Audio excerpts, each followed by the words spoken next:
Censor board అధికారి లంచం తీసుకున్నాడు, సీబీఐకు దొరికాడనే వార్తతో తాను షాక్ కి గురయ్యానని కేంద్ర సెన్సార్ బోర్డు మెంబర్ జీవిత తెలిపారు. సాక్షి టీవీతో జీవిత ప్రత్యేకంగా మాట్లాడారు. ఆమె ఏమన్నారో ఒకసారి చూద్దాం. Very shocking, I'm very surprised. ఎందుకంటే ఈయన కొత్తగా వచ్చినారు శ్రీనివాస్ గారు. And to me he looked very genuine. చాలా సిన్సియర్ గానే వర్క్ చేస్తారు, సిస్టమేటిక్ గానే చేస్తారు. యాక్చువల్ గా నేను మొన్న ఒక 2-3 మూవీస్ మన సమ్మర్ వెకేషన్ కే రిలీజ్ రావాలి హాలిడేస్ కన్నప్పుడు కొంచెం అవుట్ ఆఫ్ టర్న్ సెన్సార్ చేయాల్సి వచ్చింది. అప్పుడు నేను ఆ సందర్భంగా ఆయనతో మాట్లాడినప్పుడు కూడా ఆయన మన చైర్మన్ గారితో మాట్లాడి మనం త్రూ పక్కా అఫీషియల్ గా అంత డాక్యుమెంటేషన్ చేసినాకే ఆ సినిమాలు సెన్సార్ చేసాం. So but it's like really shocking to me అండి. అండ్ ఇది అసలు 110% నేను ఖండిస్తున్నాను. ఈ కరప్షన్ అన్నది రియలీ అంటే ఇప్పుడు బయట నేను సెన్సార్ బోర్డ్ మెంబర్ అయ్యాక ఎంతో మంది నన్ను ఎన్నో అడుగుతున్నారు, ఏంటండి ఈ సినిమాలు ఇదెందుకు వదిలారు, ఆ సినిమాలు అదెందుకు వదిలారు అని చెప్పి. సో ఇప్పుడు ఇది నిజమైతే మేబీ ఇలా తీసుకొని అలా చేస్తున్నారా? I really don't understand. And ఇప్పుడు యాక్చువల్ గా నేను సెన్సార్ బోర్డ్ మెంబర్ అయ్యాక కూడా ఒకే ఒక బోర్డ్ మీటింగ్ జరిగింది. సెంట్రల్ గవర్నమెంట్ కూడా చాలా సీరియస్ గా ఈ సెన్సార్ బోర్డ్ ఇష్యూని తీసుకొని ఈ బోర్డ్ మెంబర్స్, కొత్తగా వచ్చిన బోర్డ్ మెంబర్స్ కానీ చైర్మన్ గారు కానీ వీళ్ళ మీద కొంచెం కాన్సన్ట్రేట్ చేసి ఈ సెన్సార్ అనేది నిర్దిష్టంగా కొన్ని రూల్స్ అండ్ రెగ్యులేషన్స్ ఫామ్ చేసి దీన్ని ఒక సీరియస్ గా తీసుకోవాల్సిన అవసరం ఎంతన్నా ఉందండి. దీన్ని యాక్చువల్ గా I feel it's being little neglected also. నేను ఇన్ఫాక్ట్ ఐ వాజ్ థింకింగ్ నేను మినిస్టర్ గారిని ఎంఓఎస్ ఆయన రాథోర్ గారు ఉన్నారు కదా, ఆయన్ని కలవాలని ఐ వాజ్ జస్ట్ థింకింగ్. మొన్న ఆయన హైదరాబాద్ వచ్చినప్పుడు కూడా నేను ఆయన మీట్ చేసి చెప్పాను, I need your appointment sir, lots of things to be discussed about censor అని. And it's really shock. అంటే ఇప్పుడు మీరు చెప్తే కానీ నాకు తెలియదు, because I didn't watch the TV ఇవాళ. నేనేదో జీ టీవీ షూట్ లో ఉన్నాను. ఐ జస్ట్ గాట్ బ్యాక్ అనమాట. నేను ఇప్పుడు ఇంతవరకు న్యూస్ నాకు తెలియదు, ఇప్పుడు మీరు చెప్తేనే వింటున్నాను. అండ్ దాని పూర్వాపరాలు నాకు తెలియదు, యాక్చువల్గా ఏంటని తెలియదు. బట్ యాజ్ సచ్ అట్లాగా ఆయన అడిగి ఉంటే కనుక ఇట్స్ లైక్ రియలీ ప్యాథటిక్ అండి. I really don't understand. And ఆయన నాకు తెలిసినంత వరకు I felt he was very nice. మరి I really don't know why this happened. Really shocking. And చాలా ఇట్లాంటి జరగడం చాలా బాధాకరంగా ఉంది. థాంక్స్ అండి ఫోన్ లైన్ లో జాయిన్ అయినందుకు. ప్రసాద్ రెడ్డి గారు, మీ దగ్గర ఫోన్ రికార్డింగ్ కూడా ఉంది, అదే ప్రూఫ్. సో ఆ మాటలు వినిపించగలరా ఒకసారి?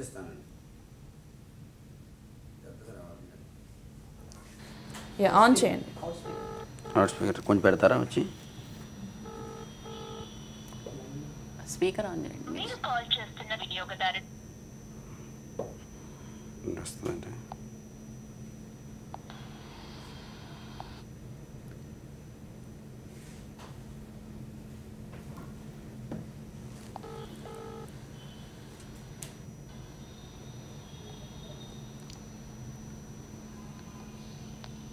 ఇది ₹1,00,000 డిమాండ్ చేసినప్పుడు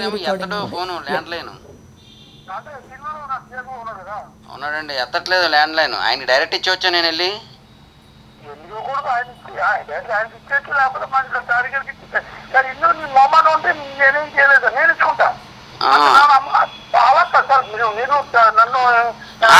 నా ఉద్దేశం అలా కాదండి, ఏదైనా స్పీడ్ ఇచ్చి ఎత్త కొంచెం గుర్తింపు ఉంటుంది కదా, రేపు పొద్దున ఎప్పుడైనా మన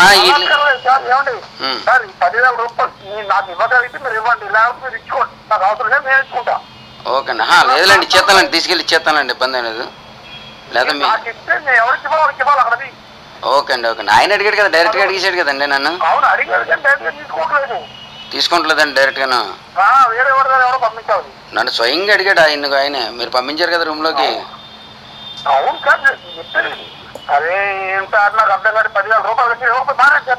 లేదు అలాంటిది మీకే ఇస్తానండి, మీకే తెచ్చిస్తాను.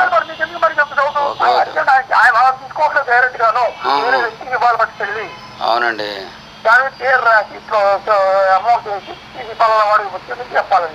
సరే అండి. అయితే రేపు పొద్దున మనకి రేపు పొద్దున అలా కాదండి, రేపు మళ్ళీ ఏమైనా ఈ శాటిలైట్ గాడికి ఇబ్బంది పెట్టాడు కదా అని. సరే అవునండి. అవునండి. సరే అండి. మనదా యూఏ అండి. అవునండి. సరే అండి, ఇంకా ఆయనతో సంబంధం ఉండదేమో మనకి ఇంకా. సరే సరే అండి, సరే అబ్బాయి అలాంటిదే కదా. మీ మీద నమ్మకం లేదు ఎలాగండి? ఏమన్నా ఆ రోజు వాళ్ళకి ఇచ్చిన ఏం చేశాను నేను? మీ చేతికి ఇచ్చానా? ఇచ్చేమని. ఓకే అంటే డైరెక్ట్గా నన్ను అడిగేసాడు కదా అని ఉద్దేశం అండి, నాకు అంతమంది ఏం లేదు. ఒక మీరు చెప్పే వరకు నేను సత్యహరిచంద్రుడు అనుకున్నాను ఫస్ట్లో.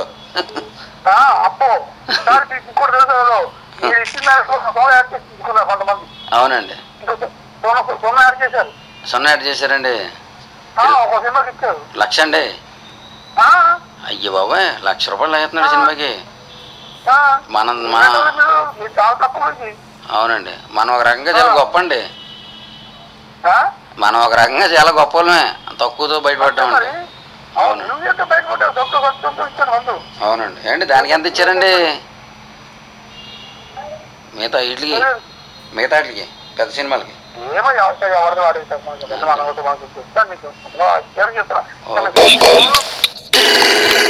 సో అనంత్ అనే వ్యక్తి కాన్వర్సేషన్స్ అంతా కంటిన్యూ చేస్తున్నారు. ఇంకా ఉందండి. అవునండి అవునండి బాబు, అది భయం వేస్తుంది మనకి. అవునండి అవునండి, అది కరెక్ట్ అండి. నేను ఎలాగంటే ఇది అమ్మేశానండి సినిమా, ఇప్పుడు ఫ్రీ అయ్యాను. ఇది అమ్మడం అంటే ఇచ్చేసాను, ఎవడో కొంటలేదు ఇప్పుడు సినిమాలు. డిస్ట్రిబ్యూటర్లకి అదే పర్సంటేజ్ మీద ఇచ్చానండి, వాళ్ళే పడుతున్నారు తిప్పలు. ఇంకా లేదా ఈ సినిమాని కానీ మీకు ఏమవుతుందంటే పరిస్థితి, సినిమాని కానీ రిలీజ్ చేయాలని మన వల్ల కాదు. లాస్ట్కి వచ్చేస్తాం కదండి, చివరికి సెన్సార్కి వచ్చినప్పుడు చూశారు కదా నా పరిస్థితి. అప్పటికే లాస్ట్కి పిండి పిండి పిండి పిండి తుమ్మాలు పిండినట్టు అయిపోయింది మన పని. నేను ఇవే రేపు సెలవేమో అండి? రేపు ఉందా? సరే అండి, ఇది రేపు తెచ్చిస్తానండి ఏదో టైంలోనే అండి.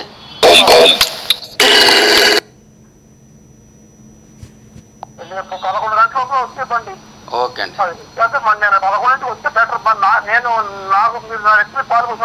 ఓకే అండి, ఓకే అండి, సరే అండి. అయితే ఉంటాను సార్, నమస్తే అండి. ఓకే అండి. సో పేమెంట్ ఎవరు తీసుకున్నారు ఫైనల్ గా? మీరు ఇప్పుడు మాట్లాడిన పర్సన్ కి ఏమని డిమాండ్ చేస్తున్నారు? సెన్సార్ బోర్డు ఆఫీసర్ ఇద్దరు కలిపి తీసుకున్నారు. పేమెంట్ తీసుకున్నప్పుడు సెన్సార్ బోర్డు ఆఫీసర్ స్పీడ్ పట్టుకొని వెళ్ళానండి. ఓకే, నిన్న రాత్రి స్పీడ్ పట్టుకొని వెళ్ళానండి 5ంటికి. స్పీడ్ పట్టుకొని వెళ్ళిన తర్వాత ఆయన అన్నాడు, ఇంకా జనరల్ సెన్సార్ నెంబర్స్ ఉన్నారు, బయట ఉండండి మీరు కొంచెం చెప్పి అన్నాడండి. అంటే ఉన్నానండి. ఉన్న తర్వాత అనంత్ గారు మరి ఆయనకి ఇచ్చానంటే ఇచ్చేయండి అన్నాడు ఆయన. అంటే తీసుకొని వెళ్ళానండి డైరెక్ట్గా. స్పీడ్ ఇచ్చి ఇంకొంచెం డబ్బులు అన్నాను. అనంతకి ఇచ్చేయండి అన్నాడు. సిబిఐ వాళ్ళు తాలూకోళ్ళు ఉన్నారు కూడా, వాళ్ళే సాక్షులు ఉన్నారండి దీనికి. అనంతకి ఇచ్చేయండి తీసుకుంటాడు. అనంత్ తీసుకొని నా దగ్గర లోన్కి వెళ్ళాడు. ఇలా సిబిఐ వాళ్ళు అటాక్ చేశారండి లోపల. ఈయన కూడా తీసుకున్నారు. సో ఆఫీసర్ ద్వారానే ఇదంతా జరిగిందని చెప్తున్నారు. అంటే కింద ఉన్న సభ్యులు కాకుండా డైరెక్ట్గా ఆఫీసరే మాట్లాడారు. అంటే వీళ్ళందరూ కలిసి ఇదంతా ప్లాన్ చేస్తారంటారా? ఆఫీసర్ ఒక్కరిదే ఉందంటారా? ఇది 2 రకాలుగా ఆపరేట్ అవుతుంది. ఒకటి, ఆఫీసర్కి ఇంటెన్షన్స్ ఉంటే కింద వాళ్ళకి ఆర్డర్స్ ఇస్తారు, ఇలా మీరు ఆపరేట్ అవ్వండి. లేదు ఆఫీసర్ కొంచెం కొత్తగా ఉంటే కింద వాళ్ళు నేర్పిస్తారు, అది ఇంతకుముందు ఇలా జరిగేదండి అని. కాబట్టి ఎందుకంటే ఇద్దరికి it's matter of getting use to corruption అంతే. తేరగా డబ్బులు వస్తున్నాయంటే ఎవరికన్నా కావాలి. కొంచెం పవర్ఫుల్ పొజిషన్లో ఉన్న వాళ్ళు ఏ విధంగా డబ్బులు సంపాదించాలని ఆలోచిస్తారు. ఇప్పుడు సెన్సార్ బోర్డు మెంబర్స్ అనేది చాలా వరకు మెంబర్స్ చాలా సిన్సియర్గానే ఉంటారు. కొంతమంది ఆశ్రిత పక్షపాతమో లేకపోతే పొలిటికల్ లీనేజో వీళ్ళ రికమెండేషన్స్తో సెన్సార్ బోర్డు మెంబర్లు అవ్వాలి అనుకున్న వాళ్ళు, ఇలాంటి వాళ్ళ నుంచి కూడా ఈ కరప్షన్ స్టార్ట్ అవ్వడం అనేది చాలా మామూలుగా జరిగే పని. ఎందుకంటే మెంబర్స్ ఎవరు అనేది చూచాగా ఇంటర్నల్గా తెలిసిపోతుంది ఏ సినిమాకి ఎవరు వెళ్తున్నారు అనేది, ఎంత సీక్రెట్గా పెట్టాలనుకున్నా కూడా. ఎందుకంటే ఇంటర్నల్ మెమోస్ యాక్సెస్ పెద్ద ఇష్యూ ఏం కాదు. ఇంత కరప్షన్ ఉన్న ఆఫీస్లో ఎవరు ఈ సినిమాకి మెంబర్స్గా పెడుతున్నారు అనేది కూడా ఉంది. ఎవరినో ఒకరిని ఇన్ఫ్లుయెన్స్ చేద్దామా, లేదు ఆఫీసరే యాక్సెస్లో ఉండి ఇంత తీసుకుంటాడని తెలిస్తే అక్కడ తెగొట్టేయడమా, ఇవన్నీ సాధారణంగా జరిగే డిస్కషన్లు. అంటే ఇవి సినిమా ఇండస్ట్రీకి తెలిసిన విషయమే, బయట వాళ్ళకి తెలిసిన విషయమే. కాకపోతే ఇంత ఎక్స్పోజ్ అయ్యింది కాబట్టి మనం ఇప్పుడు ఓపెన్గా మాట్లాడుకుంటున్నాం. లేకపోతే అంతా హష్ జరుగుతుంది విషయాలు. ఇట్ ఈస్ అన్ఫార్చునేట్ అని ఇప్పుడు అంటున్నాం, కానీ this has been unfortunate. Now is the time to increase the transparency. ఇప్పుడు ఆన్లైన్లో మనం అప్లై చేసుకునే అవకాశం ఉన్నప్పుడు ఆన్లైన్లో వీళ్ళు లిస్ట్ ఎందుకు పెట్టరండి? ఇప్పుడు ఆన్లైన్లో నేను అప్లై చేసుకున్నాను ఫలానా డేట్కి, వాళ్ళు ఆన్లైన్లో లిస్ట్ పెట్టేశారు అనుకోండి, ప్రయారిటీ బేస్ మీద 1 2 3 4 నంబర్ వచ్చేసి దానికి అగెనెస్ట్గా డేట్ టు టైం ఇచ్చేస్తే నేను ఆ టైంకి వెళ్తా కదా. నాకు అక్కడ ఫోన్ అవసరం లేదు, అక్కడ మెంబర్స్తో మాట్లాడాల్సిన అవసరం లేదు, అక్కడ ఉండే క్లరికల్ స్టాఫ్తో ఫాలో అప్ చేయాల్సిన అవసరం లేదు, ఇవన్నీ లేదు. అంటే ఏ లెవెల్లో మీరు ట్రాన్స్పరెన్సీ మెయింటైన్ చేస్తున్నారు? సో ఈ ప్రాసెస్ అంతా ఎందుకు జరగట్లేదు అంటారు? ఒకవేళ జరగట్లేదని క్వశ్చన్ చేయాలనుకుంటే మీరు ఎవరి దగ్గరికి వెళ్ళి మాట్లాడాలి? ఇవన్నీ ఏంటి మళ్ళీ సేమ్ ఇన్ఫర్మేషన్ ఉంటుంది ఖచ్చితంగా, వాళ్ళకి కూడా రైట్ టు ఇన్ఫర్మేషన్ యాక్ట్ ప్రకారం చేయాలి. రైట్ టు ఇన్ఫర్మేషన్ యాక్ట్ చేసినా కూడా వారం 2 వారాలు అవుతుంది. సో ఈ సినిమాలన్నీ చాలా ఎమర్జెన్సీ టైంలో జరుగుతాయి. ఎలా ఉంటుంది అంటే నిర్మాత పరిస్థితి, ఒక్కరోజు డేట్ దొరికితే చాలా ఆ రోజు సినిమా రిలీజ్ చేసుకున్నాను. ఎందుకంటే ఈ మధ్యకాలంలో 50 రోజులు పోయింది, 100 రోజులు పోయింది, 3 రోజులు మిగిలింది, ఫ్రైడే సాటర్డే సండే. ఇప్పుడు ఏ ఫ్రైడే దొరుకుతుందా అని ఆలోచిస్తున్నారు. ఇందాక సార్ చెప్పినట్లు రుద్రందేవి, బాహుబలి లాంటి పెద్ద సినిమాలు ఉన్నప్పుడు చిన్న సినిమాలకు థియేటర్లే దొరకవు. వాటికన్నా ముందు వేసేద్దాం అనే ఒక ఆత్రం ఏదైతే ఉంటుందో ఆ ఆత్రంలో వాళ్ళకి డిమాండ్ చేసే పరిస్థితి దొరుకుతుంది. ఓ మీకు అంత త్వరగా కావాలంటే మాకు ఇంత ఇవ్వండి అని. లేదు సర్టిఫికేషన్లు కొంచెం అది వాళ్ళు ఇప్పుడు ఏంటంటే ఏ సర్టిఫికేట్ అనేది బలవంతం అయిపోయింది. ఏ సర్టిఫికేట్ ఇస్తే వీళ్ళు మన శాటిలైట్ వాళ్ళు అసలు ముట్టుకోవట్లేదు. సో కాబట్టి సార్ కనీసం ఇవే ఇవ్వండి అంటే ఉందా లేదా అనేది పక్కన పెడితే ముందు ఏ సర్టిఫికేట్తో భయపెట్టేయడం, భయపెట్టగానే అక్కడ నుంచి ఈల్డ్ అవుతారు కదా భయంతో. సార్ ఇవే ఇవ్వండి అంటే ఆ 2-3 కట్టలు నేను చెప్తాను, ఆ 2-3 కట్టలు పెద్ద గొప్పవే ఉండవు యాక్చువల్లీ. ఆ 2-3 కట్టలు చెప్తాం, ఇవే ఇస్తాము, ఇంత ఇచ్చేయండి అని డీల్ మాట్లాడడం. సో ఇవి the moment we get transparency out of it. Members అందరూ ఎందుకంత సీక్రెట్గా ఉండాలి? అవసరం లేదుగా, అవసరం లేదు. You can have a panel కదా పబ్లిక్గా, so that everybody is questionable. ఇప్పుడు పెద్ద సినిమా సర్టిఫికేట్ మీద ఉంటాయి పేర్లు, సర్టిఫికేట్ ఇచ్చేసిన తర్వాత మళ్ళీ వాళ్ళని క్వశ్చన్ చేయొచ్చుగా. మీరు ఈ సినిమాలు ఈ కట్ ఎందుకు చెప్పలేదు అని వాళ్ళని ఎందుకు ప్రశ్నించే అధికారం జనాలకు లేదు? ఉండాలి కదా. సో ఇవన్నీ కూడా ఇష్యూసే. ఒకటి నా ఉద్దేశం లేదు సెన్సార్ బోర్డు అనేది వేస్ట్, ఉన్నా వాళ్ళు రూల్ ప్రకారం పనిచేయట్లేదని మనకు అందరికీ తెలుస్తుంది. అడుగుదాం పద్మిని గారు ఏమంటారంటే సెన్సార్ బోర్డు అనేది కరెక్ట్గా పనిచేయట్లేదు, ఉన్నా కానీ ఉపయోగం లేనట్టుగా ఉంది, లేకపోతే డబ్బులు డిమాండ్ చేయడానికే ఈ సెన్సార్ బోర్డు ఎక్కువ ప్లస్ అవుతుంది అనేది అంటున్నారు. మరి మీరేమంటారు? సెన్సార్ బోర్డు వేస్ట్ అనేది మాత్రం తప్పండి, నేను తీవ్రంగా ఖండిస్తాను. ఇంకా సెన్సార్ బోర్డు ఉన్నప్పుడే ఇంత వల్గారిటీ మూవీస్ బయటకు వస్తున్నప్పుడు లేకపోతే పరిస్థితి ఎలా ఉంటుంది, సమాజం మీద దాని ఎఫెక్ట్ ఉంటుంది ఎలా ఉంటుంది అనేది మనం ఆలోచించాలి. బట్ ఒక అధికారి లంచం తీసుకున్నారని, ఇప్పుడు అధికారి పట్టుబడ్డారని చెప్పి ప్రతి ఒక్కళ్ళు కరప్షన్లో ఇన్వాల్వ్ అయ్యారని, సెన్సార్ బోర్డ్ ప్యానెల్ మెంబర్స్ కూడా చాలామంది వెల్ ఎడ్యుకేటెడ్ ఉన్నారండి, వెల్ సెటిల్డ్ పీపుల్ ఉన్నారండి, జెన్యూన్గా చేసే వాళ్ళు కూడా మెంబర్స్ ఉన్నారు. మొత్తం బోర్డ్ అంతా ఈ విధంగా ఉన్నది. రెగ్యులర్ ప్రాసెస్లో naturally it had happened very rarely అండి. నా ఇష్యూస్లో అయితే నేను చాలా వరకు ఏదైనా మూవీ రిలీజ్ ఉంది అంటే దానికి సపోర్ట్ చేసుకుంటూ దాన్ని రిలీజ్ చేయడానికి ప్రయారిటీ లిస్ట్లో ఉన్నా లేకపోయినా అటు ఇటు కన్వర్షన్స్ ఉంటే మేడం కూడా మేము రిక్వెస్ట్ చేసి చెయ్యండి అనేసే పరిస్థితి ఉంటే కూడా మాకేదో ఫేవరిజం ఉందనుకొని వాళ్ళు మమ్మల్ని పక్కన పెట్టి ఇప్పుడు అంటున్నారు కదా అనంత్ అని చెప్పేసి, ఇలాంటి వాళ్ళు చాలా రోజులు బట్టి అక్కడ పాతుకుపోయి ఉండిపోయారండి. వాళ్ళకి ఎక్కడ ఎలా చేస్తే ఏ లూప్ హోల్లో ఏంటో అనేది కరెక్ట్గా తెలిసినటువంటి వ్యక్తులు అక్కడ ఉన్నారు. అలాంటి వ్యక్తులు తప్పకుండానే అక్కడి నుంచి ట్రాన్స్ఫర్ అధికారాలన్నీ సెన్సార్ బోర్డు మీద ఎక్కడ స్టేట్ మాకేంటంటే గవర్నమెంట్ వాళ్ళు పోస్ట్ ఇస్తారు. మేము ఏ కమిటీకి పిలిస్తే ఆ రోజు 2 o'clock రండి అంటే 2 o'clock వెళ్తారు, 11కి రండి అంటే 11కి వెళ్తారు, లేకపోతే ఏదో 3 o'clock అంటే 3 o'clock అవుతారు. ఏ మూవీ కూడా తెలియకుండానే చాలా వరకు మెయింటైన్ చేస్తారు. బట్ కొంతమంది ఎవరైనా ఫేవరబుల్గా ఉన్నారేమో వాళ్ళకి తెలుస్తుందేమో కానీ అందరు మెంబర్స్కి అయితే తెలియదండి. కొంతమందికి సినిమా నెలకు ఒక్క సినిమా పడలేని మెంబర్లు కూడా ఉన్నారండి. సో నెలకు ఒక్క సినిమా పడలేని వాళ్ళు కూడా ఆబ్వియస్లీ లంచ్ సిన్సియర్ కింద లెక్క. సో లంచం తీసుకొని వాళ్ళు అయితేనే నెలకు ఒక సినిమా పడలేదు అలా అని కాదు. కొంతమంది ఏంటంటే యాక్టివ్గా చేసే వాళ్ళు ఉంటారు. కొన్ని సినిమాలకి లీగల్ ఇష్యూస్ అవుతాయి, లాయర్స్ వాళ్ళు అవసరం అవుతాయి. కొన్నిసార్లు మా లేడీ క్యాండిడేట్స్ హ్యూమన్ రైట్స్ నుంచి వచ్చేవాళ్ళు చైల్డ్ ఇష్యూస్ మీద వాటి మీద ఏమైనా ఉండేటప్పుడు అట్లా కూడా ఒక్కొక్కసారి కేటగిరీ వైజ్గా కొంచెం నాలెడ్జ్, కొంతమందికి సంతకం కూడా పెట్టలేని వాళ్ళు సెన్సార్ బోర్డు మెంబర్గా ఉన్నారు. బట్ సినిమా అనేది ఇప్పుడు ఎవరు చూడాలి ఎవరు చూడకూడదు, లైక్ పిల్లలు చూసేదేంటి పెద్దోళ్ళు చూసేదేంటి అనేది చెప్పడానికి కొంతవరకు సెక్యూరిటీ ప్రొవైడ్ చేయడానికి సెన్సార్ కావాలి. ఉండి కూడా ఎటు ఉపయోగం లేకుండా ఇలా చేయడం వల్ల ఒక చీప్ చీప్ అభిప్రాయం అయితే వచ్చేస్తుంది. అంటే లైక్ నార్మల్ పీపుల్ కి తెలియకపోవచ్చు, బట్ సినిమా రంగానికి అయితే ఒక ఐడియా వచ్చేస్తుంది కదా. సో ఎందుకు ఇలాంటి పరిస్థితి? ఒక ఐడియా వస్తుందండి. యాక్చువల్ గా సెన్సార్ వేరే విధంగా కూడా చేసుకునేటట్టు పాసిబిలిటీస్ అయితే ఉన్నాయి. ఈ బోర్డులో ఎప్పుడో పెట్టినటువంటి రూల్స్ అండ్ రెగ్యులేషన్స్ ని కొంచెం అమెండ్మెంట్స్ అయితే తీసుకొని రావాలని అభిప్రాయపడుతున్నాను. ఇప్పుడు న్యాచురల్ గానే బయట వేసుకునేటువంటి కాస్ట్యూమ్స్ అవి అన్ని చాలా వరకు చేంజెస్ అయితే వచ్చాయి. అవే సినిమాలో వేసుకున్నట్లయితే అబ్జెక్ట్ చేసి వాటిని ఖండిస్తున్నారు. అట్లా కాకుండా ప్రజెంట్ సిచ్యుయేషన్లో మోడర్న్ జనరేషన్లో ఏ విధంగా ఉండాలో దానికి అనుగుణంగా కొన్ని చేంజెస్ తీసుకొచ్చినట్లయితే it will be useful for the all producers. అలా అని మనము వల్గారిటీని అయితే మాత్రం సపోర్ట్ చేయలేనండి యాజ్ ఏ హ్యూమన్ రైట్స్ మెంబర్గా నేను. రైట్. ఇదే విషయం పైన తమ్మారెడ్డి భరద్వాజ్ గారు కూడా సాక్షి టీవీతో ఫోన్లో మాట్లాడారు. ఆయన ఏమన్నారో ఒకసారి విందాం. అందుబాటులో ఉన్నారు తమ్మారెడ్డి భరద్వాజ్ గారు. నమస్తే అండి. నమస్తే అమ్మా. నమస్తే అండి. ఇక్కడ అందాల చందమామకు సంబంధించి సెన్సార్ వాళ్ళు ₹1,00,000 డిమాండ్ చేశారని చెప్పేసి ప్రొడ్యూసర్ చెప్తున్నారు.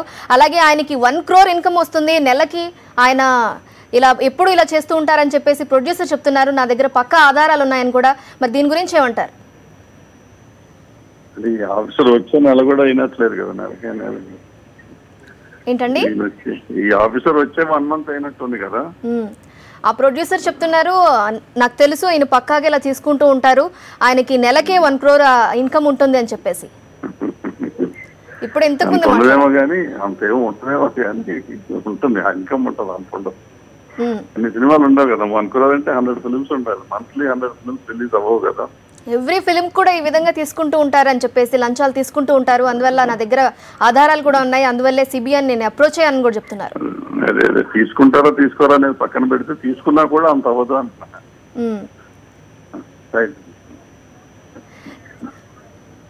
హలో అమ్మా, ఇలా సెన్సార్ బోర్డు అధికారి ఒకవేళ తీసుకుంటే కనుక ఇది ఎంతవరకు కరెక్ట్ అంటారు? ఈ కరెక్ట్ గా డెఫినెట్ గా ఇప్పుడు ఫ్రాడ్ తప్పు చేయడమే తప్పే కదా, ఫ్రాడ్ కిందే వస్తుంది, నేరం ఇమీడియట్ గా శిక్షించాలి ఇటువంటి వాళ్ళని. బట్ ఇటువంటి జరుగుతాయని నేను గత 15 ఏళ్ళుగా మొత్తుకుంటున్నాను, చాలాసార్లు చెప్పాను. నేను చెప్తే ఛాలెంజ్ చేశారు వాళ్ళు సెన్సార్ బోర్డులో చాలా మంది ప్రూవ్ చేస్తారని. సరే ఈ ప్రూఫ్ చేయాలంటే ఎన్ని తలకాయ నొప్పి పనులు, లక్కీ చేశారేమో, ఎట్లా చేశారో నాకు తెలియదు ఏం జరిగిందో కానీ. బట్ సాక్ష్యాలు ఆధారాలు అనుకుంటూ తిరగాలంటే ఎవరికి టైం ఉంటుందంత. కానీ ఇలా చిన్న చిన్న సినిమాలు తీసుకునే నిర్మాతలు కానీ డైరెక్టర్లు కానీ వాళ్ళు ఏమంటుంటారంటే మా కలెక్షన్లు వచ్చేది తక్కువ, ఇంకా చిన్న సినిమాలు చాలా చిన్న బడ్జెట్లో మేము ప్రొడ్యూస్ చేస్తున్నాం ఈ సినిమా, ఇలాంటి సినిమాలు. ఇలా కనుక సెన్సార్ వాళ్ళు మా దగ్గర నుంచి డబ్బులు డిమాండ్ చేస్తే మేము ఎక్కడి నుంచి తీసుకురావాలని కూడా ఆవేదన వ్యక్తం చేస్తున్నారు. పాయింట్ బాగుంది కానీ వాళ్ళు కూడా ఇమీడియట్ గా వెళ్ళి నా సినిమా ఇమీడియట్ గా వాళ్ళు సెన్సార్ చేయని అడగకూడదు. మనం అడిగినంత కాలం వాళ్ళకి అసలు ఎందుకు అడగాలి? ఆఫీసర్ ఎందుకు కలుస్తున్నారు ప్రొడ్యూసర్లు? ఫస్ట్ పాయింట్ నేను అడిగేది. వాళ్ళకి అవసరం ఏంటి? నేను అప్లికేషన్ పడేస్తే వాళ్ళు డేట్ ఇస్తారు, డేట్ ఇచ్చిన రోజు మనం వెళ్తాం, సెన్సార్ చూసినాక వాళ్ళు పిలుస్తారు, వాళ్ళు కట్లు చెప్తారు, మనం ఇస్తాము, వచ్చేస్తాం. అంతవరకు మనకు సర్టిఫికేట్ పంపిస్తారు మర్నాడు 3వ నాడు. ఇంత సింపుల్ గా అయ్యేదానికి అప్లికేషన్ పెట్టి ఆఫీసర్ దగ్గరికి వెళ్ళి ఆఫీసర్ దగ్గర బయట నుంచుని లోపల నుంచుని ఆఫీసర్తో ఎందుకు మాట్లాడాలి? ఆఫీసర్తో కలవాల్సిన అవసరం ఉంది. నేను 40 సినిమాలు తీశాను, నాకు తెలిసి నేను రిలీజ్ సెన్సార్ కి అప్లై చేసి ఇప్పుడు ఆఫీసర్ తో మాట్లాడిన రోజులు.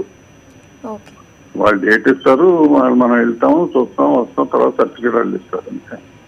ఎన్ని రోజులు పడుతుందండి జనరల్ గా ఒక సినిమా సెన్సార్ చేయాలంటే? అంటే ఇప్పుడు వర్క్ లోడ్ పెంచేశారమ్మా ఈ సిస్టమ్స్ వచ్చిన తర్వాత. టీవీ కోసం సెన్సార్ చేయటం ఇవన్నీ చేస్తే నెంబర్ ఆఫ్ ఫిల్మ్స్ ఏమో దగ్గర 130-150 దాకా సెన్సార్ అవుతున్నాయి, ఆల్మోస్ట్ 200 దాకా సెన్సార్ అవుతుంది. అది కాకుండా ఈ టీవీ కోసం ఏ సర్టిఫికేట్ వచ్చిన యూఏ సర్టిఫికేట్ కోసం సెన్సార్ అయ్యి 50-60 సినిమాలు ఉంటాయి. అవి కాక ట్రైలర్స్ ఉంటాయి. సో నెలకి సంవత్సరానికి 400-500 పైన వెళ్తున్నాయి సెన్సార్. సో ఒక ఆఫీసర్ కి ఎంత లోడ్ ఉంటుందో ఆలోచించండి. ఆ లోడ్ మీద ఏమవుతుందంటే ఇప్పుడు సో ప్రసాద్ గారు, తమ్మారెడ్డి గారు మాటలు విన్నారు. అసలు ఎందుకని మీరు ఆ సెన్సార్ ఆఫీసర్ని కలవాలి? మీకు ఒక డేట్ ఇస్తారు పర్టికులర్ గా, వాళ్ళు ఇచ్చింది. ఆయన మాట్లాడేది కరెక్ట్ అండి. ఈ మీడియేటర్ ఫోన్ చేసి మీరు వెళ్ళండి ఆఫీసర్ కలండి అంటే కలుస్తుండే. ఆయన అంటే ఆయన పాత ఆయన కనుక, ఆయన పాపులర్ కనుక ఆయనకి ఇబ్బంది లేదండి. ఆయన వెళ్ళవసరం లేదు, ఆయన ఎక్కడ కూర్చున్నా పని అయిపోద్దండి. మేము కొత్త వాళ్ళం కదండి, దాని గురించి అని కలవాల్సి వస్తుంది. వాళ్ళు ఫోన్ చేస్తే మేము వెళ్తామండి, లేదంటే వెళ్ళాం కదండి. అలా అని చెప్పి 10 days 20 days అలా గడుపుతున్నారండి, టైం డిలే చేసుకొస్తున్నారండి అలా. అంటే ఈ లోపు మనం డబ్బులు మ్యాటర్ మాట్లాడినందుకండి. నెక్స్ట్ ఆయన చిన్న సినిమాల గురించి బాగా చెప్పారు, ఆయనకి ఆవేదన నాకు అర్థమైందండి, అందరి గురించి బాగా చెప్పారు, ఈవిడి చెప్పారు. చెప్పినప్పుడు చిన్న సినిమాలు కానీ పెద్ద సినిమాలు కానీ ఒకే కంటితో చూడాలి. రెండు తన పారాని భేదం ఉండకూడదు, డబ్బులు ఇచ్చే వాళ్ళకి ఒక రకంగా డబ్బులు ఇవ్వాలని వాళ్ళకి ఒక రకంగా చూడకూడదు కదండి, కరెక్ట్గా చూడాలండి. ఆవిడ చెప్పిన దాంట్లో కొన్ని నిజాలు ఉన్నాయండి, కొన్ని కాదు అన్ని నిజాలు ఉన్నాయి, కానీ ఇలా చేయమని నేను చెప్తున్నాను. ఆయన చెప్పింది మాత్రం ఆవేదన, ఆయనకి నాలాగా ఆవేదన ఉంది, నాలా ఎవరు వచ్చి బయటపడలేరండి. నేను ధైర్యంగా ₹1,00,000 డిమాండ్ చేసి అక్కడి నుంచి 10,000 వరకు వచ్చారు. ఇప్పుడు ఆయన మాట్లాడేందుకు కూడా వినిపించారు, 10,000 ఇమ్మని అడుగుతున్నారు. సో అంత తక్కువకి వచ్చినప్పుడు అందరిలా మీరు కూడా సరే 10,000 క్లియరెన్స్ ఇచ్చేస్తే సినిమా బయటకు వస్తుంది అనుకోకుండా ఎందుకని ఇంత స్టెప్ తీసుకున్నారు? ఒక ఎంప్లాయీని ఎప్పుడు నేను లంచం ఇవ్వనండి, భారతీయ టైప్ అండి, నేను ఎవరికి లంచం ఇవ్వనండి. మీకు ఇంకొకటి అండి, ఏసీబీ వాళ్ళు పట్టుకున్నా సిబిఐ వాళ్ళు పట్టుకుని వీళ్ళకి ఉద్యోగాలు మీకు కొత్త వాళ్ళకి ఉద్యోగాలు ఇవ్వండి. వీళ్ళు ఇవ్వడం 2 నెలలు 3 నెలల కోర్టులో తిప్పడం, మళ్ళీ పోస్టింగ్ రికమెండేషన్ మీద ఇవ్వడం, అది చాలా రాంగ్. కొత్త వాళ్ళు బోల్డ్ మంది ఉన్నారండి కుర్రాళ్ళు చదువుకొని, వాళ్ళకి ఉద్యోగాలు ఇవ్వచ్చు కదా, పోస్టింగ్ పీకడం పోస్టింగ్ చేయడం పోస్టింగ్ వేయడం అండి.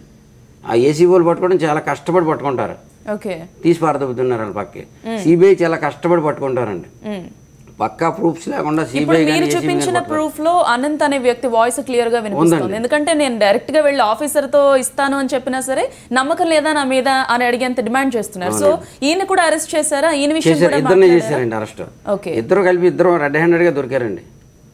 ఇక్కడ ఆఫీసర్ ఛాంబర్ లో దొరికారు డైరెక్ట్ గా అదే రూమ్ లో. పద్మిని గారు, ఇలాంటి వాళ్ళు పాతుకుపోయారని చెప్పారు మీరంటే మీడియేటర్, జస్ట్ లైక్ ఆయనకు ఇచ్చే డెసిగ్నేషన్ పేరు ఏదైనా పెట్టుకోండి, సింపుల్ గా మీడియేటర్ వాళ్ళు, బ్రోకరేజ్ లాంటిది. సో ఇలాంటి వాళ్ళు ప్రతి ఆఫీసర్ కి ఒక్కొక్కళ్ళు ఉంటారా? ప్రతి ఆఫీసర్ కంటే నేను చేసిన 2 years లోనే ఈయన ఉన్నాడు. 2 years లోనే ఈయన కంటిన్యూస్ గా కనిపించారు. ఇంకా 2-3 మెంబర్స్ కూడా ఉన్నారు. కాకపోతే వాళ్ళు వర్క్ చేసుకుని వాళ్ళ అమౌంట్ వాళ్ళు తీసుకుంటారు. అట్లా చేసుకునే వాళ్ళు that is not a big problem for us. ఎందుకంటే వీళ్ళు ఎక్కడో ఉంటారు, వీళ్ళు అప్లై చేసుకోవాలి, తెచ్చుకోవాలి, మళ్ళీ త్రూ వెళ్ళాలి. ఏదైనా ఒకవేళ ఒక సినిమా ఏదైనా ముందుది క్యాన్సిల్ అయ్యింది అనుకోండి, కొంతమంది కట్టి సెన్సార్ కూడా రాకుండా ఉన్న సినిమాలు కూడా ఉంటాయి. అప్పుడు నెక్స్ట్ ఈ సినిమా ముందుకు జంప్ అవుతుంది కదా, అట్లాంటి డేట్ అది ఎప్పటికప్పుడు అప్ టు డేట్ ఇన్ఫర్మేషన్ ఇస్తూ ఈయనకి హెల్ప్ చేయడానికి ఒక వ్యక్తి అయితే ఉండాలి. అట్లా ఉన్న వ్యక్తుల ద్వారా ఈ విధంగా జరుగుతున్నది అనేది కరెక్ట్ కాదండి. నాకు కూడా చాలా బాధ వస్తుంది. మీరు చేసిన సినిమాలను పర్టికులర్ గా కాదు, పక్కన పెట్టండి, లైక్ బోర్డ్ కంప్లీట్ గా సెన్సార్ బోర్డు గురించి మాట్లాడితే ఇప్పుడు చాలా సినిమాల్లో కొన్ని పిల్లలు చూడకూడని సన్నివేశాలు ఉండొచ్చు. అలాంటి వాటిని కట్ చేయమని సెన్సార్ వాళ్ళు అంటారు, మేము చాలా కష్టపడి తీసామని ప్రొడ్యూసర్లు నిర్మాతలు అంటారు. సో ఇలాంటప్పుడు కూడా లంచం ఇస్తే అలాంటి సినిమా సీన్స్ ఉంచే సందర్భాలు ఉన్నాయా? యాక్చువల్లీ సెన్సార్ బోర్డు ఆఫీసర్ ఒక్కడే డెసిషన్ తీసుకోలేరండి. 4 members రాసిన కట్స్ని తీసుకెళ్ళి ఆఫీసర్ గారు కూర్చొని అందరు రాసిన కట్స్ని వినిపించాక ఆయన మళ్ళీ డిసైడ్ చేస్తారండి. ఇవి ఫైనల్గా ఇవన్నీ కట్స్తోని వీళ్ళకి ఏ సర్టిఫికేట్ ఇద్దాము లేకపోతే యూబై ఇద్దాము అని చెప్తే మెంబర్స్ అందరూ లేదండి పర్వాలేదండి ఇంకో కట్ట వదలొచ్చండి, ఏం కాదు, కథకి రిలేటెడ్ టాపిక్ ఉందనుకోండి, కథ అంశాన్ని దెబ్బతీసే ఒక వల్గర్ సీన్ ఉండేటప్పుడు అది తీస్తే మొత్తం సినిమా కథ అంతా డ్యామేజ్ అయిపోద్ది అనమాట. బేస్డ్ ఆన్ ఇప్పుడు దృశ్యం అనే ఒక సినిమా ఉందండి, దృశ్యం అనేది వెరీ వెరీ నైస్ మూవీ. అందులో కూడా ఒక అమ్మాయిని ఇట్లా చేయబడుతుంది, కానీ అది అక్కడ మనకి చూపించేటప్పుడు మనకి ఏమి అంత వల్గారిటీ అనిపించదు. బట్ ఫాదర్ పడేటువంటి ఆవేదన ఏంటి, ఎట్లా తీసుకోవాలి, రివెంజ్ ఏ విధంగా తీసుకోవాలి, సొసైటీని ఏ విధంగా కాపాడాలి, ఈ ఆడపిల్లలు ఉంటే ఏం చేయాలి అని తండ్రి పడే మనోవేదనతో దృశ్యం అనేటువంటి మూవీని తీశారు. ఆటప్పుడు ఆ సినిమాని మనము అందులో రేప్ సీన్ ఉన్నప్పుడు ఆ రేప్ సీన్ని మనం ఉంచవలసి వస్తుంది అనమాట. అట్లా ఉన్న సీన్స్ మాత్రం జనరల్ గానే అందరూ ఉండేవాళ్ళు ఎక్స్పీరియన్స్డ్ వాళ్ళే ఉంటారు, వాళ్ళు ఏం చేస్తారంటే ఈ ఉంచుదామని చెప్తారు, కానీ బోర్డు ఒక్క ఆఫీసరే డిసిషన్ అయితే తీసుకోవడానికి. కంప్లీట్ గా ఇప్పుడు ఒక విషయం బయటకు వచ్చిందని చెప్తున్నారు, ఇంతకు ముందు జరిగేదే రెగ్యులర్ ప్రాసెస్ అంటున్నారు, బట్ ఈ విషయం వల్ల అయినా కొంతవరకైనా ఈ సెన్సార్ బోర్డులో ఉన్న అవినీతికి ఏమైనా చెక్ పడే ఛాన్స్ ఉంటుందంటారా? అలాంటి హోప్స్ ఏం పెట్టుకోవద్దంటారు? వారం రోజులు మాట్లాడుకుంటాం, కొత్త ఆఫీసర్ వస్తారు, కొత్త రకమైన పద్ధతులు ఇన్వెంట్ చేసుకుంటారు. ఎప్పుడు ఇదంతా జరగకుండా మానేస్తుందంటే ట్రాన్స్పరెన్సీ ఉన్నప్పుడు. ఏ సినిమా ఎవరు సెన్సార్ చేస్తున్నారు, ఏ సినిమాని ఏ టైంలో వాళ్ళు చూస్తున్నారు, ఎందుకు ఏ కారణం చేత ఏ సీన్ డిలీట్ చేయబడ్డాయి, ఇవన్నీ కూడా నిజానికి సెన్సార్ సర్టిఫికేట్ వెనకాల ఇస్తారు, కట్స్ లిస్ట్ అంతా. ఈ కట్స్ లిస్ట్ ఒక్కటే కాదు కావాల్సింది, మొత్తం సెన్సార్ మెంబర్లందరూ ఈ ట్రాన్స్పరెన్సీ అంటున్నాం చూడండి, వీళ్ళందరూ ఏదో కామెంట్లు ఇచ్చుంటారు కదా, ఆ కామెంట్లు అన్నిటి గురించి డిస్కషన్ జరిగి ఉంటుంది కదా, ఆ తర్వాత they have arrived at something కదా. వీళ్ళందరూ ఇచ్చింది ఏంటో కూడా తెలిస్తే వాళ్ళ మధ్య జరిగిన డిస్కషన్ ఏంటో తెలుస్తుంది. అవేం లేకుండా ఫైనల్ డెసిషన్ మేము ఇలా తీసేసుకున్నామంటే యునానిమస్ డెసిషన్ అయితే కాదు కదా, అది వాళ్ళకి అభిప్రాయ భేదాలు ఉంటాయి. ఆ కామెంట్స్ అనేవి అందరి ఫైల్ వెనకాతలు ఉంటాయండి. ఎప్పుడైనా మనకి ఇట్లా వచ్చినప్పుడు దానికి లెటర్ పెట్టుకొని ఆ కామెంట్స్ బయట తీసుకోవచ్చండి. ట్రాన్స్పరెన్సీ ఉండి వీళ్ళే సినిమా చేస్తున్నారంటే ప్రొడ్యూసర్ కూడా అప్రోచ్ అయ్యి మా సినిమా కట్ల ఇక్కడి మేము ఏదో చేస్తారని మెంబర్ని అప్రోచ్ అయ్యే అవకాశం ఉంటుంది. కాబట్టి మీరు కాదు సార్, మామూలుగా ఇన్ జనరల్ చెప్తున్నానండి. అది that is the reason transparency లేకపోవడం. థ్యాంక్ యూ మహేష్ గారు, థ్యాంక్ యూ పద్మిని గారు, థ్యాంక్ యూ ప్రసాద్ రెడ్డి గారు. యాక్చువల్లీ టైం అయిపోయింది మనకి, సో చాలా విషయాలు మాట్లాడారు. మనం చాలా చోట్ల అవినీతి చూస్తున్నాం, అలాగే సెన్సార్ బోర్డు దగ్గర చిన్న సినిమాల దగ్గర కూడా ఇలాంటి అవినీతి అనేది జరగకూడదని, ఎందుకంటే చిన్న సినిమాని బ్రతికించాలని సినిమా వాళ్లే కోరుతూ ఉంటారు. సో అలాంటి వాళ్ళకి మంచి జరగాలంటే ఇలాంటి అవినీతి అంతం అవ్వాలి. కాబట్టి ఇలాంటిది మళ్ళీ జరగకూడదని కోరుకుందాం. ఇది వాళ్ళ breakfast show. Stay with us.